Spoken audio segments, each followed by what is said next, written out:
Hola, soy el doctor Eduardo Vilchi Chaparro. Voy a presentar el siguiente proyecto de investigación. Moving en médicos residentes e internos de un hospital de segundo nivel de atención en la Ciudad de México. Esto dentro del marco del 19 Foro Nacional y Quinto Internacional de Educación en Salud.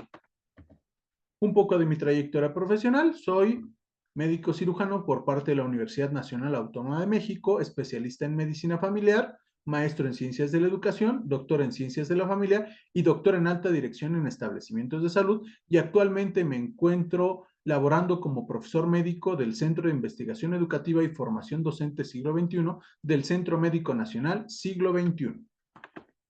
Hablemos un poco sobre el marco teórico.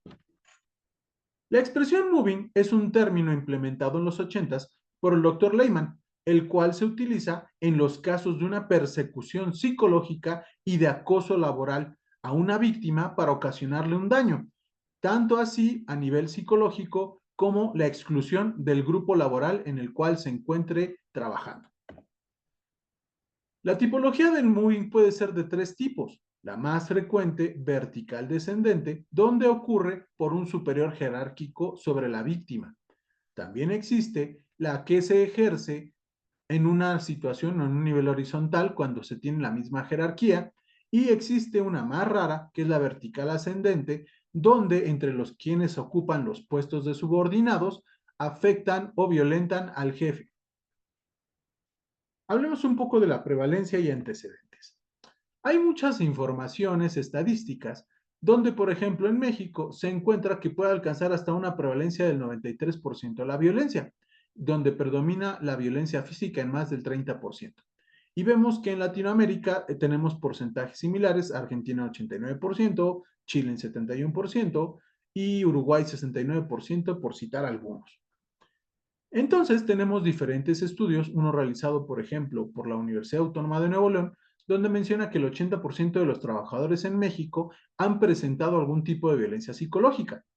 También la Universidad de Guadalajara, en alguna publicación, menciona que hay una prevalencia de casi 11% en el acoso laboral, lo cual también es compatible con las cifras de la OCC, donde mencionan que más de la mitad de los profesionistas han sido víctimas de acoso laboral en algún momento de su vida. También tenemos una investigación que se realizó en 2014 en la UMAE de Pediatría en Centro Médico, donde refieren que estos residentes han sido víctimas de abuso verbal, abuso académico, acoso, discriminación de género y abuso físico. Y se menciona que los principales perpetradores han sido profesores, seguido de residentes de mayor jerarquía. Debido a esta problemática, nosotros tenemos que investigar este tema y utilizamos el siguiente instrumento de evaluación. Se utilizó la escala Cisneros, que es un grafema, el cual habla a través de los componentes de su palabra diferentes elementos, como puede ser la situación individual, la psicomotora, elementos de negación, estigmatización, rechazo también en las organizaciones y índoles sociales, donde se valoran tres rubros: el grado de acoso psicológico sufrido, el estrés postraumático construido, además de la posibilidad de tener un abandono social. Y esto se hace a partir de 43 conductas de acoso psicológico con diferentes tipos de preguntas que veremos un poco más adelante. Este instrumento va de 0 puntos hasta 258, donde tiene un alfa de Cronbach de 0.97, lo cual nos habla de que tiene una muy buena confiabilidad. ¿Por qué es importante hacer este estudio? Porque el moving es un tema de importancia mundial. En México se ha enfocado muchas veces en estudios de violencia en ambientes escolares contra la mujer, pero pocas veces se ha tomado en cuenta al personal de salud, y más cuando se encuentra en un entrenamiento a nivel médico. También es importante mencionar que los profesionales de la salud están vinculados muchas veces a situaciones generadoras de riesgo psicosocial y de perpetración de violencia. Esto se ve reflejado en una afectación en la salud del trabajador y, por supuesto, en el desempeño laboral. Por lo tanto, nosotros, como motivación a realizar este trabajo, era conocer la importancia y trascendencia que puede tener el acoso laboral y las repercusiones a nivel físico y emocional de los médicos en formación, tanto a nivel de pregrado como posgrado. ¿Cuál es el objetivo? Identificar el moving en médicos residentes e internos de una unidad de segundo nivel de atención. Como les había mencionado, aquí tenemos la escala de Cisneros, que son 43 preguntas, donde se menciona quién ha realizado el hostigamiento, por ejemplo, si han sido jefes, compañeros o subordinados, y por supuesto en una escala de Likert, que va de 0 a 6, en la frecuencia en cómo se ha llevado a cabo esto. Aquí compartimos las diferentes preguntas que tiene este instrumento, entre las cuales destacan de cómo se evalúa el trabajo de manera equitativa, si se asignan tareas rutinarias, también si se prohíben a compañeros y colegas hablar con un trabajador afectado, en este caso el residente, si se humillan o desprecian o se menosprecian sus opiniones, si se amenaza con utilizar instrumentos disciplinarios o si se menosprecia al personal profesionalmente, entre otras tantas preguntas como podemos ver aquí. ¿Cuáles son las consideraciones éticas para realizar este estudio? Nos basamos en los principios de la Declaración de Helsinki, en los postulados de la Ley Federal de Salud, en la norma oficial mexicana, la 012, y que este trabajo fue aprobado por el Comité de Bioética y con un número de aprobación de Cirelsis que se ve en la presentación. ¿Cuáles fueron los resultados más importantes que obtuvimos en nuestro estudio? Encontramos que la población predominante en edad fue de 26 a 28 años, que el rubro más estudiado o los que fueron los grupos más numerosos fueron los residentes de primer y segundo año de medicina familiar junto con los de segundo año de urgencias. Y también encontramos el predominio en el género del sexo femenino, donde tenemos casi 75% de la población, lo cual nos habla de una feminización en la educación médica. Encontramos que más de la mitad refiere que no tienen ninguna religión y algo importante y valioso, que el 92% de la población refiere que tiene una satisfacción adecuada sobre la sede.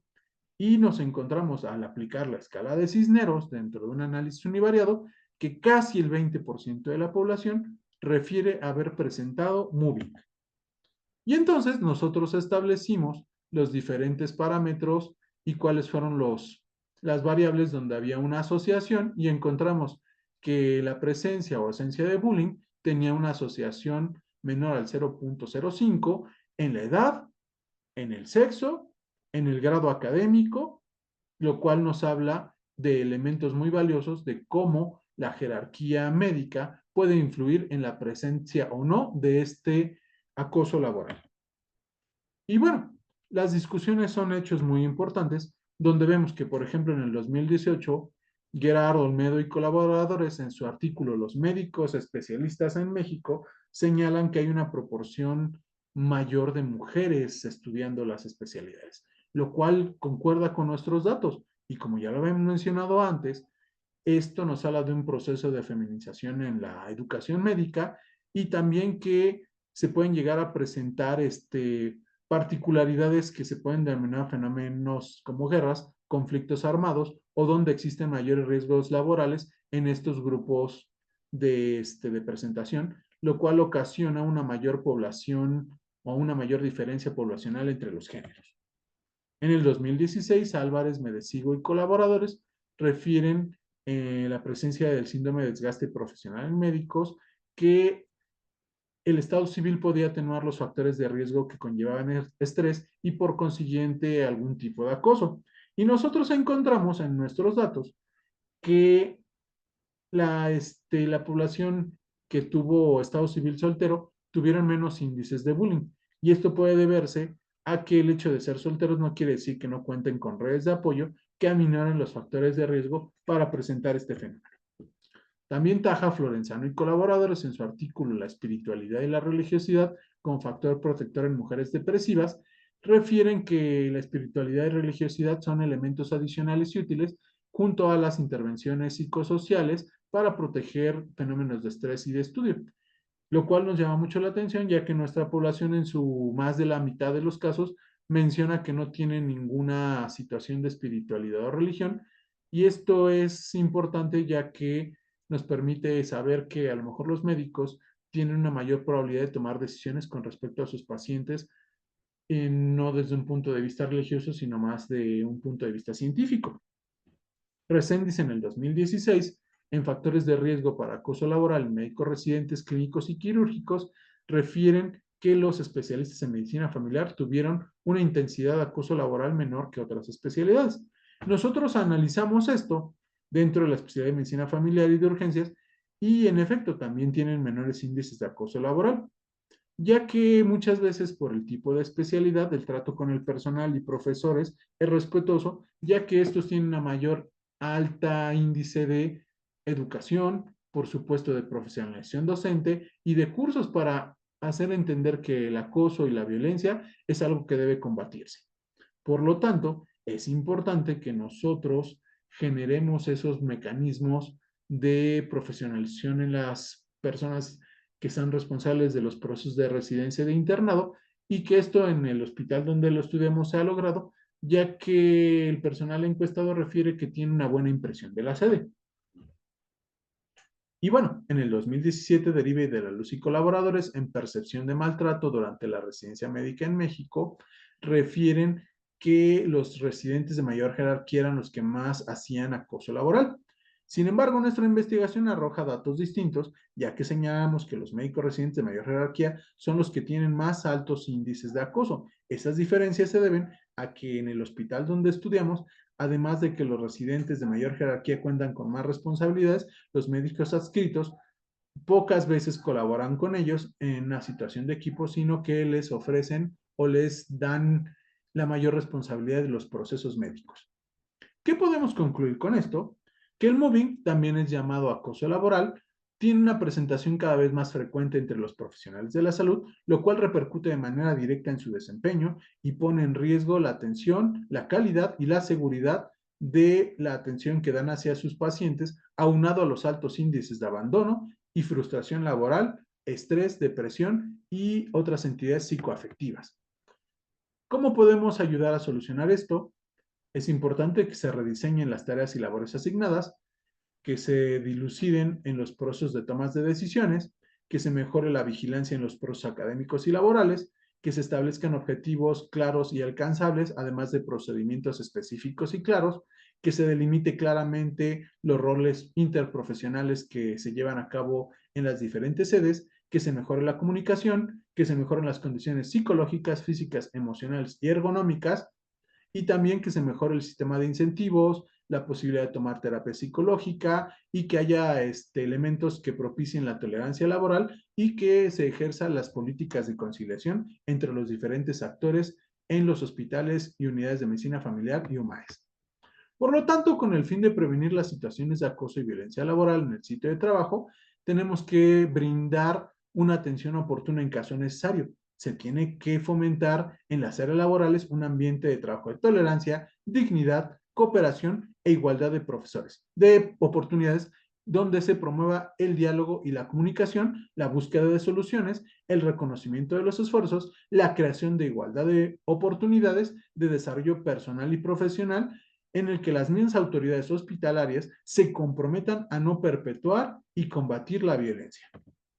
Bueno, esto es todo por esta presentación. Espero les haya dado datos útiles y estoy a sus órdenes. Saludos.